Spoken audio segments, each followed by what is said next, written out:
नमस्कार किसान भाइयों, जनवरी के महीने में उगाई गई तोरई मार्च अप्रैल में आपको ऐसा भाव देगी कि केवल एक ही तुड़ाई में आपका पूरा खर्च निकल जाएगा। तो दोस्तों, अक्सर किसान भाई यही सोचते हैं कि जनवरी के महीने में तोरई हम कैसे करें, क्योंकि ठंड बहुत ज्यादा होती है, बीज कैसे उगेगा, कैसे जर्मिनेशन होगा। तो दोस्तों, इसी के बारे में आज हम आपको काफी कुछ जानकारी देंगे, क्योंकि अगर आप जनवरी के महीने में तोरई की खेती करते हैं तो एक ही फसल से 2-3 गुना मुनाफा कमा सकते हैं। लेकिन आज मैं आपको वो तरीका बताने वाला हूं जो बड़े बड़े किसान आपसे छुपाते हैं और काफी अच्छा पैसा वो कमाते हैं। तो चलिए दोस्तों, वीडियो में आपको पूरी जानकारी दी जाएगी। बड़े ध्यान से इस वीडियो को पूरा जरूर देखना। तो वीडियो में मेहनत भी लगेगी, इस वीडियो को बनाने में मुझे 2 से 3 दिन भी लगेंगे, तो इस वीडियो को आप पूरा जरूर देखना। लेकिन दोस्तों, इसके बारे में एक और जरूरी पॉइंट समझ लेते हैं कि तुरई की खेती खास क्यों है। क्योंकि किसान भाइयों, ये 40 से 45 दिन में इसकी पहली तुड़ाई शुरू हो जाती है। इसकी मंडियों में डिमांड काफी ज्यादा रहती है। कम लागत में अधिक मुनाफा देने वाली ये फसल है, जो कि हर कोई किसान इसको आसानी से कर सकता है। तो एक और सबसे बड़ी बात, तुरई की खेती अगर जनवरी में करते हैं तो इसमें सबसे बड़ा फायदा क्या है।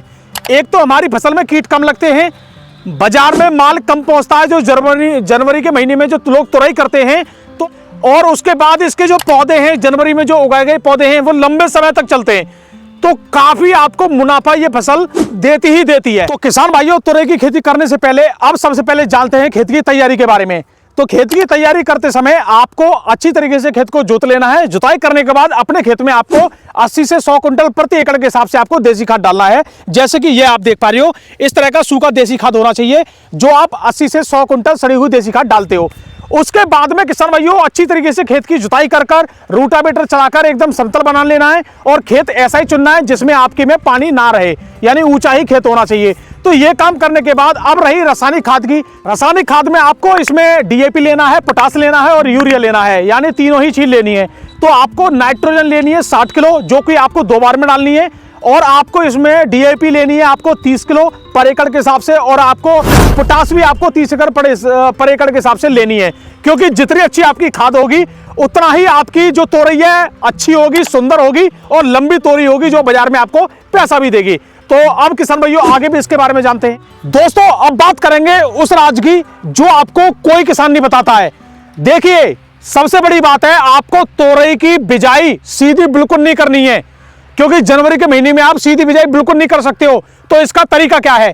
तरीका किसान भाइयों ये है कि सबसे पहले आपको बीज लेना है। अब बीज कितना लेना है? 1 एकड़ में 1 से 1.25 किलो बीज लेना है सिर्फ। तो उसमें किसान भाइयों, जब आप बीज लाते हो, उसको 10 घंटे गुनगुने पानी में भिगो के रखना है। 10 घंटे गुनगुने पानी में रखना है आपको भिगोकर। उसके बाद उसे बाहर निकालना है। बाहर निकालने के बाद आपको एक कपड़े में पूरे अपने तुरई के बीज को बांध देना है अच्छी तरीके से। बांधने के बाद या तो आप नीचे जमीन में गाड़ दीजिए अच्छी तरीके से, जिसमें आपकी वो हल्का हल्का अंकुर हो जाए। अगर जमीन में नहीं गाड़ रहे हो, अगर आपके यहाँ गेहूं का भूसा है, तो गेहूं के भूसे में अंदर उसे लगभग 1 से 1.5 फुट अंदर उसे डाल दीजिए। तो उसकी गर्मी की वजह से वो अच्छा सा उसमें अंकुर आने लगेगा। तो जब आपका अंकुर आ जाए, तो फिर आपको उसकी बुआई करनी है। जब आप बुआई करोगे तो भैया आपके 90 से 95% बीज अंकुर हो जाएंगे, कोई प्रॉब्लम नहीं आएगी। तो ये सबसे जरूरी यही पॉइंट है इसमें, ठीक है। अब बात करते हैं आगे की। अब हमारे किसान भाई सोच रहे हैं बुआई कैसे करनी है। तो देखिए, बुआई सबसे पहले तो इसमें कतार से कतार, यानी लाइन से लाइन की दूरी आपको, जैसे ये देखिए आप, लाइन से लाइन की दूरी आपको 8 से लगभग 5 से 8 फुट रखनी है, लाइन से लाइन की दूरी। और हम बात करें बीज से बीज की दूरी, जैसे यहाँ पे बीज है और यहाँ बीज करने के बाद यहाँ बीज है, तो बीज से बीज की दूरी लगभग हमने ली है 2 फुट। तो 2 फुट दूरी हमने रखी है। उसके बाद किसान भाइयों, इसमें तुरंत सिंचाई कर दें। तुरंत सिंचाई करने के बाद, हल्की सी सिंचाई करने के बाद, आपका इसमें जो बीज है वो इस तरह का अंकुर हो जाएगा, जैसे कि यहाँ पे ये आप अंकुर देख रहे हो। तो किसान भाइयों, ये काम आपको करना है। अब बात आती है कि इसमें और सिंचाई कब करनी है, फिर आगे क्या करना है।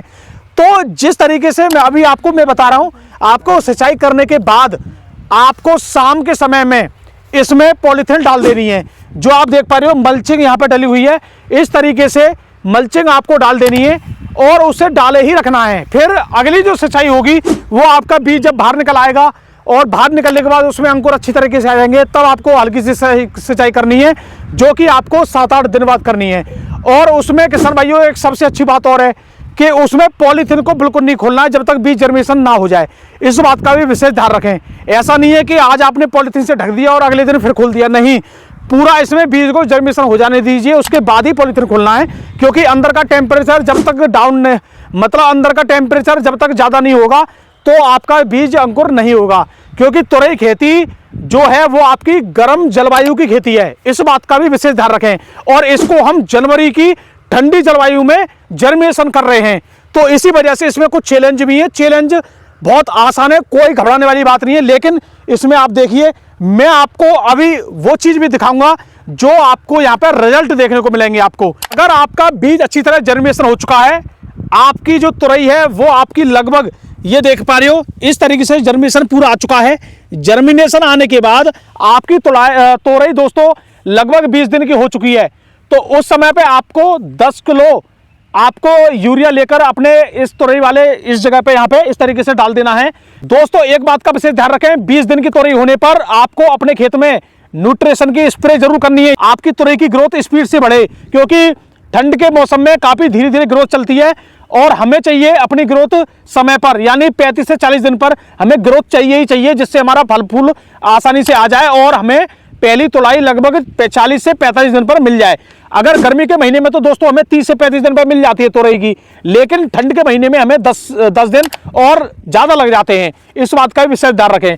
उसके बाद किसान भाइयों, जब आपकी तुरई लगभग 25 और 30 दिन के बीच में हो जाए तो अपने खेत पर निगरानी करते रहें। उसमें देखिए जनवरी यानी 25 जनवरी या 30 जनवरी के बीच में आपको क्या देखने को मिलेगा, उस समय आपको माहू देखने को मिलेगा, या फरवरी के पहले हफ्ते में आपको माहू देखने को मिलेगा।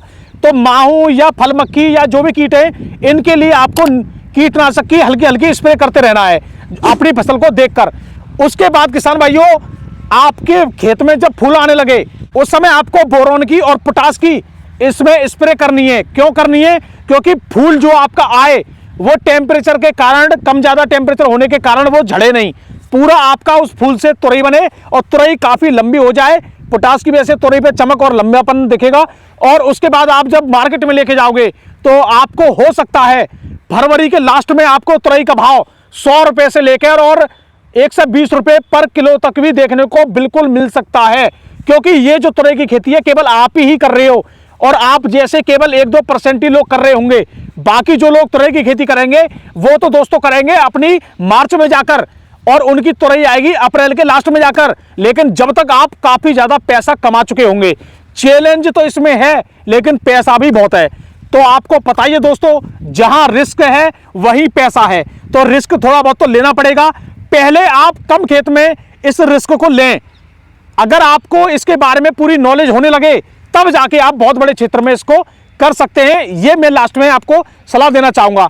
बाकी अगली वीडियो आपको इस चैनल पे आगे और भी मिलने वाली है, या इस तरह की खेती में आगे क्या क्या हमें करना चाहिए, तो इसके बारे में हम अभी लौकी की खेती के बारे में भी जानकारी लेके आने वाले हैं, और काशी फल की खेती के बारे में भी जानकारी लेके आने वाले हैं, भिंडी के बारे में भी जानकारी लेके आने वाले हैं। तो हमारे चैनल को आप सब्सक्राइब जरूर कर लें। तो दोस्तों वीडियो देखने के लिए आपका दिल से बहुत बहुत धन्यवाद। नमस्कार, राम राम जी।